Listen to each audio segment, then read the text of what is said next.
نحمدہ و نصلی علی رسولہ الکریم اما بعد اعوذ باللہ من الشیطان الرجیم بسم اللہ الرحمن الرحیم۔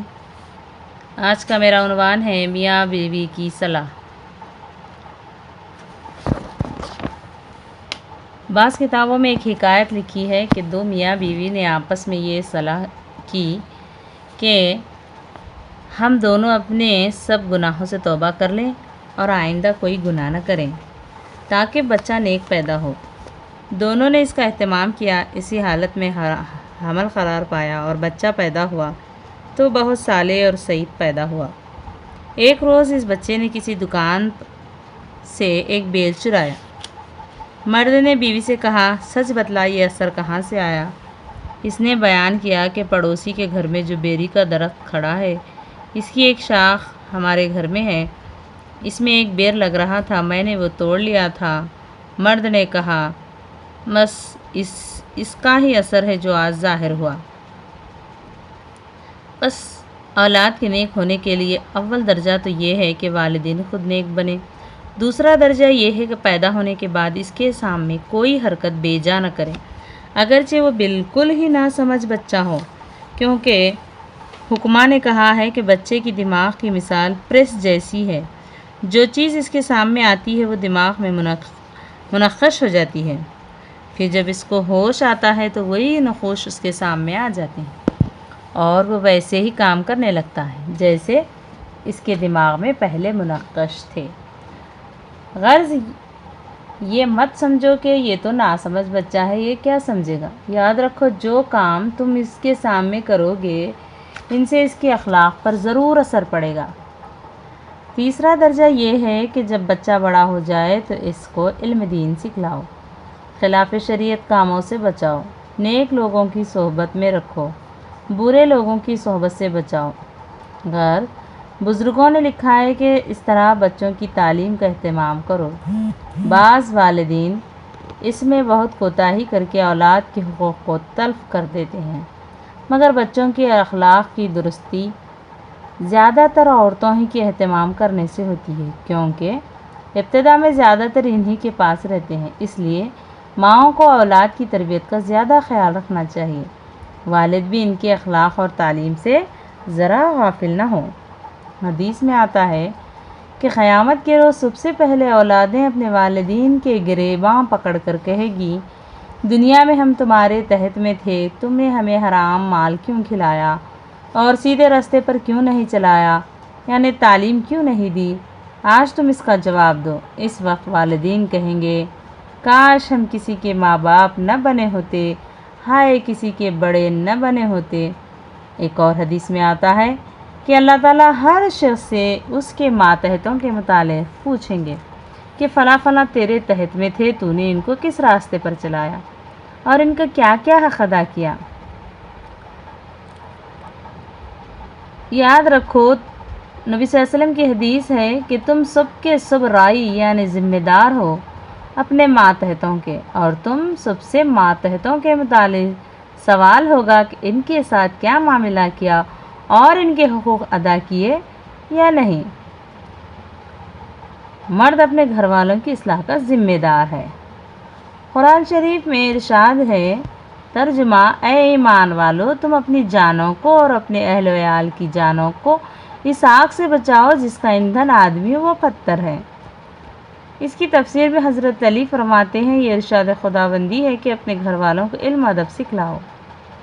اسی کی تفسیر میں حضرت ابن عباس فرماتے ہیں کہ اللہ کا فرمان بجا لاؤ، اس کی نافرمانی نہ کرو، اپنے گھرانوں کے لوگوں کو ذکر اللہ کی تاکید کرو تاکہ تمہیں جہنم سے اللہ بچا لے۔ نبی صلی اللہ علیہ وسلم نے ارشاد فرمایا کہ جب بچے 7 برس کے ہو جائیں تو انہیں نماز پڑھنے کو کہتے سنتے رہا کرو، جب 10 سال کے ہو جائیں اور نماز میں سستی کریں تو انہیں مار دھمکا کر پڑھاؤ۔ فقہا کہتے ہیں اسی طرح روزے کی بھی تاکید اور تنبیہ اس عمر سے شروع کر دینی چاہیے تاکہ بالغ ہونے تک پوری طرح نماز روزے کی عادت ہو جائے۔ فرمانبرداری کے بجا لانے اور گناہوں سے بچے رہنے، برائی سے دور رہنے کا سلیقہ پیدا ہو جائے، ان کاموں سے تم وہ جہنم کی آگ سے بچ جاؤ گے نبی صلی اللہ علیہ وسلم کا ارشاد ہے، عورت اپنے شوہر کے گھر، اس کے بچوں کی محافظ ہے، اس سے ان کی بارے میں پوچھا جائے گا، سوال ہوگا۔ یعنی نبی صلی اللہ علیہ وسلم فرماتے ہیں، قیامت کے روز رب العالمین عورتوں سے ان کے گھر اور بچوں کے حقوق، اخلاق، تعلیم و تربیت کے متعلق دریافت فرمائیں گے۔ گھر اور اولاد کی ذمہ داری تمہیں سونپی گئی تھی، تم نے اس کا کیا کیا حق ادا کیا؟ ان کو ہماری فرما برداری میں لگایا یا نافرمانی میں؟ اس وقت پشیمانی کے سوا کوئی جواب نہ پڑے گا۔ آج اب ہم اپنا جائزہ لیں کہ ہم بچوں کی پرورش کس طرح کر رہے ہیں۔ کوئی فلمی گانوں میں مشغول ہے مائیں، تو کوئی کسی اور کام میں مشغول ہے، بچوں کی طرف بہت کم توجہ دیتی ہیں، اسی وجہ سے بچے نافرمان، ضدی بنتے جا رہے ہیں۔ اللہ ہمیں بچوں کی صحیح تربیت کرنے والے مائیں بنائے۔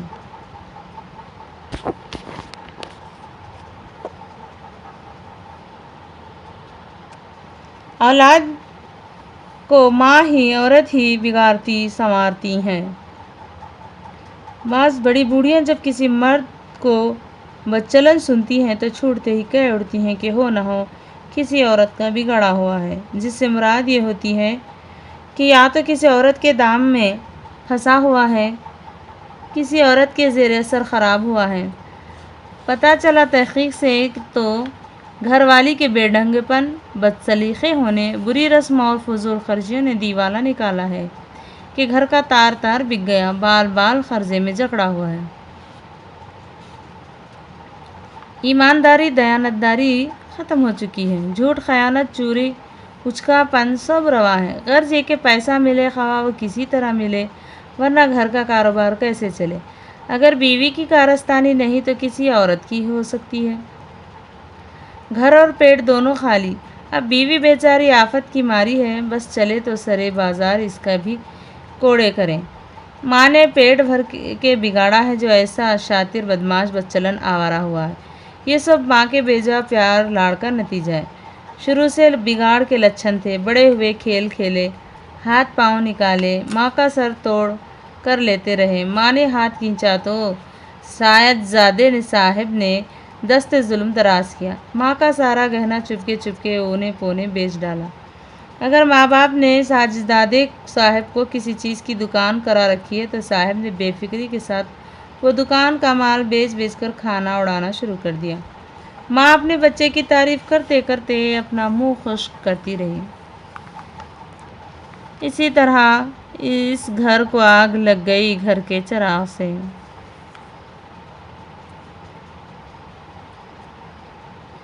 اب دوسرا رخ دیکھو، اگر کسی کی نیک چلن، بھلا اچھی اولاد ہو تو کہتے ہیں ہو نہ ہو یہ بھی کسی عورت کا سنوارا ہوا ہے۔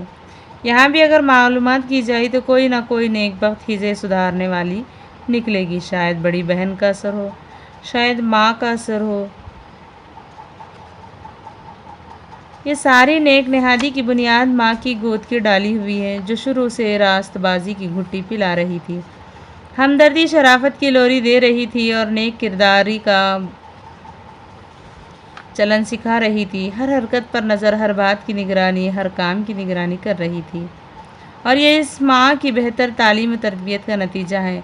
نرمی، پیار، محبت، اخلاق سے سمجھایا، پیار چمکار سے منایا، ضرورت ہوئی تو ڈرایا دھمکایا، غرض ہر طرح کی محنت کی، اطاعت فرما برداری کی طرف تابعیت مائل کی، اللہ اور اس کے رسول کی محبت بچے کے دل میں پرورش پانے کی ہدایت دی۔ انسان کی خوبی، شرافت، اخلاق، ایمانداری، دیانتداری، شیریں کلامی، بڑوں کا ادب، چھوٹوں پر شفقت، ہمدردی، خیر خواہی، حقیقت میں انسانیت اور آدمیت ہے، ورنہ حیوان سے بدتر۔ وہ ماں ہی ہے جو بچوں کو گھٹنوں پر جھلاتی ہیں، تھپک کر سلاتی ہیں اور کہتی ہے کہو اللہ اللہ، یعنی سب سے پہلے اپنے مالک حقیقی کی پہچان کرواتی ہیں۔ ننھا سا ہاتھ ماتھے پر رکھ دیتی ہیں اور کہتی ہیں بیٹا سلام کرو، مزاج پوچھو، ہاتھ ملاؤ، مصافحہ کرو۔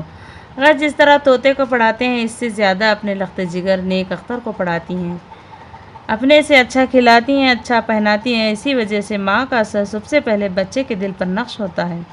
جو بات ماں بچے کے کان میں ڈالتی ہے وہ اس کے دم میں گڑ جاتی ہے، دل میں گڑ جاتی ہے۔ غرض جو مائیں اپنے بچوں کے نگہداشت، تعلیم و تربیت عمدہ اصول پر کرتی ہیں، ان کے بچے نیک، اطاعت گزار، رازبار، خوش اخلاق، محنتی نکلتے ہیں، ماں باپ کے لیے باعث فخر، عزت کا سبب ہوتے ہیں، دین و دنیا میں خوش و خرم اور کامیاب رہتے ہیں۔ اللہ تعالیٰ ہمیں بھی اپنی اولاد کی صحیح تربیت کرنے کی توفیق عطا فرمائے، ہر طرح کی وبائی بیماریوں سے ہماری حفاظت فرمائے، جان مال عزت آبرو کی حفاظت فرمائے، علت خلت ذلت سے ہماری حفاظت فرمائے۔ وآخر الدعوانا الحمد للہ رب العالمین۔